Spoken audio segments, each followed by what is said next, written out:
What is up, my friends? You are very welcome along to a new segment here on Anfield Agenda where I'm going to be predicting this weekend and every weekend's Premier League fixtures. This is something we probably should have done a long time ago, but after your kind words of our Champions League last 16 prediction, we said let's get cracking with it now. So, as you can guess, I'm going to go through the 10 fixtures this weekend, giving you my score predictions, but I want to know what you're thinking. So let me know in the comment section if you agree or disagree. Drop a like on the video if you enjoy it, and I very much hope that you do.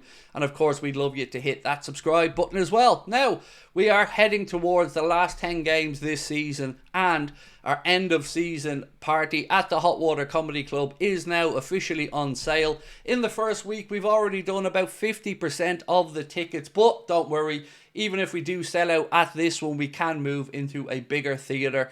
But if you'd like to come along and see us, you can get your tickets to this all ages event, priced at just £20 with the link in the description. As you can see, it's going to be myself, Steve Bland, Chris Stonage, Connor Crosby and Jack Gill all together for one night only to celebrate what is hopefully going to be a remarkable season for Arne Slot and the boys. Right, my friends, we've a lot to get through, so no more waffle from me. I'm going to get straight into the predictions. First game up is the early one on Saturday, Nottingham Forest against Manchester City. Now, if this game had have been 3-4 weeks ago, this prediction probably would have been very different. But Nottingham Forest have had a little bit of a wobble lately, and they have been on a run of difficult fixtures. But Manchester City have started to get back to winning ways as well. So, having thought about it, this is what I've gone for. 2-0 to Manchester City. Now, this could end up being a 1-1, and that was what I was flirting with. But I do think you're going to see Manchester City find a way to get the result. It is all they really have left this season other than the FA Cup, so they're going to want to see if they can try and chase down Arsenal. So I'm going to stick with that one. 2-0 to City is my prediction in this one. Let me know what you're thinking. Now we go to Brighton and Fulham. This should be a fairly straightforward one in my opinion. Fulham are a difficult team to beat, but Brighton under their new manager have been, well, inconsistent is probably a fair term, but very attack-minded. So I do think we're going to see a home victory here, but what's the score going to be? Well, I've gone for a 2-1 victory. I never underestimate quite how good Fulham are, but I think at home at the Amex with the lure of European football there for Brighton at the end of the campaign, I'm backing them to get the win. So again, let me know what you're thinking on this one. We move on now to Crystal Palace and Ipswich, and again it's been a pretty up and down season for Crystal Palace. Started it quite poorly, but they have come on leaps and bounds under Oliver Glasner, and Ipswich, well, we know it looks like they're headed back down to the Championship. I wonder, will young Delap, though, will he get a move before the season's over? For this one, looking at it, I was tempted to go 1-1, but in the end, I had gone for a 2-0 victory for Crystal Palace. Next up is, well, it's the big game for us Liverpool fans, right? But probably not the biggest game of the weekend. That one's most likely coming up on Sunday. But Liverpool against Southampton. Look, if you've seen my preview already, you know what score this is going to be. I think even though I expect Arne to make changes, because he should, it still should be a relatively straightforward afternoon if we show up and play anywhere near our potential. So, I'm going to stick with my prediction of 3-0 to Liverpool. That's not to disrespect Southampton, but I feel like this should be a rather straightforward afternoon. Then we come on to Brentford against Aston Villa. Now, obviously, Aston Villa have one eye on the second leg of their game against Club Brugge in the Champions League, but they did pick up a good performance away from home in a 3-1 win. They're going to be playing Liverpool if we can get past PSG. So on this one, am I expecting a bit of a Champions League wobble from Aston Villa in the weekend's fixture? Well, yes, I am. I do think Unai Emery's side will suffer a little bit and maybe take a bit longer to get into the game against Brentford, who, as we know, love an early goal. Very difficult at home to play as well. So I think 1-1 is the outcome I'm going for in this one. If Villa hadn't had that Champions League distraction and the effort they put in there, I probably would have edged them for a narrow win. But taking into account the Champions League game, 1-1, and I'm happy with that one. Right, Wolves against Everton. A very rare late kick-off, this one, on the Saturday night. So if you're sticking around at home and you're not going out, maybe tune in to Wolves take on Everton. No Matheus Cunha for this one, of course, because he's going to be suspended. So I did take that into consideration when I went for my score prediction. And this is what I've gone for in this one.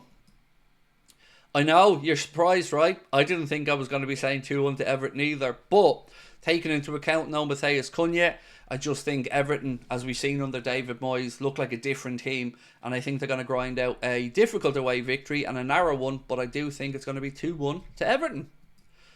I feel dirty even saying that, but I've got to be honest in my predictions. Right, next up, what you would imagine would be a fairly straightforward game for Chelsea against Leicester, who have been, well, they've been awful this season. Ruud van Nistelrooy's job apparently isn't under any pressure, but it does look like Leicester City could be going straight back down to the Championship.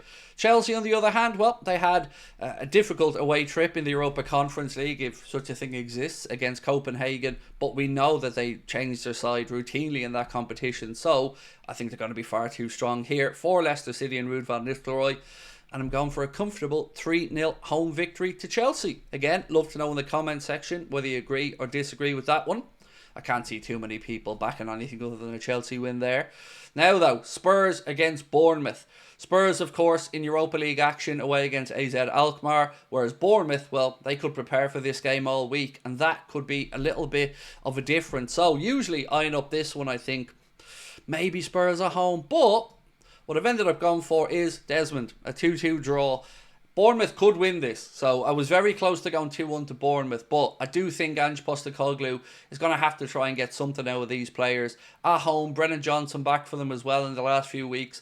I think 2-2 is a fair enough guess, but I wouldn't be at all surprised to see Bournemouth surprise everybody there. I said I wouldn't be at all surprised, and then followed it up with be surprised to see Bournemouth. I mean, there you go, ladies and gentlemen. That's the genius you're working with here. But yeah, 2-2 in this one for me. Iriola's side have been very good this season, and of course chasing down European football of their own for the next campaign.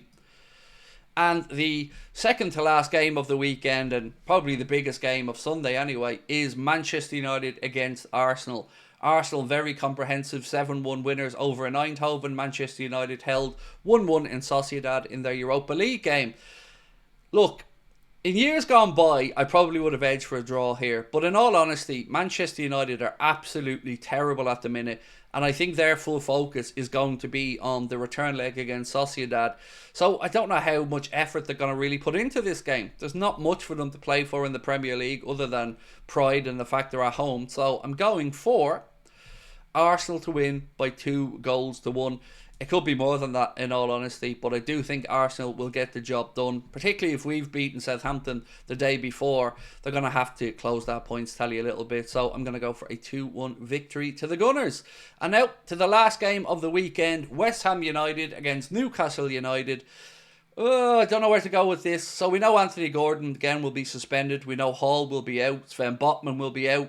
So it's going to be on Isak to try and get the job done. There's been some talk of him being sold to Liverpool or elsewhere in the summer. But this fixture is, well, it's a difficult enough one to call. Under Graham Potter, West Ham have started to find some form.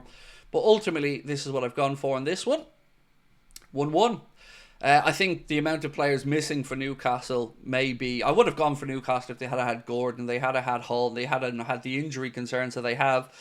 But 1-1 is what I'm going for here. West Ham United. I'm going to go for Jared Bowen as well to get the goal, just because. So let me know your thoughts there, ladies and gentlemen. That is our Premier League predictions video number 1 out of the way. Just to recap, I'm going to go for Nottingham Forest 0, Manchester City 2, Brighton and Hove Albion 2, Fulham 1.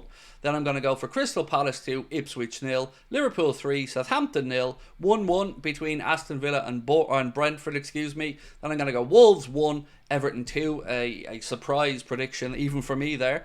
Going to go 3-0 to Chelsea at home against Leicester, 2-2 between Spurs and Bournemouth, United to lose 2-1 to Arsenal, and then on the last game of the weekend, that 1-1 draw. So that is it for me, ladies and gents. Over to you now. Let us know your thoughts in the comment section, and again, don't forget you can get your tickets to our end of season live party at the Hot Water Comedy Club with the link in the description of this video. We'll talk soon. Bye bye.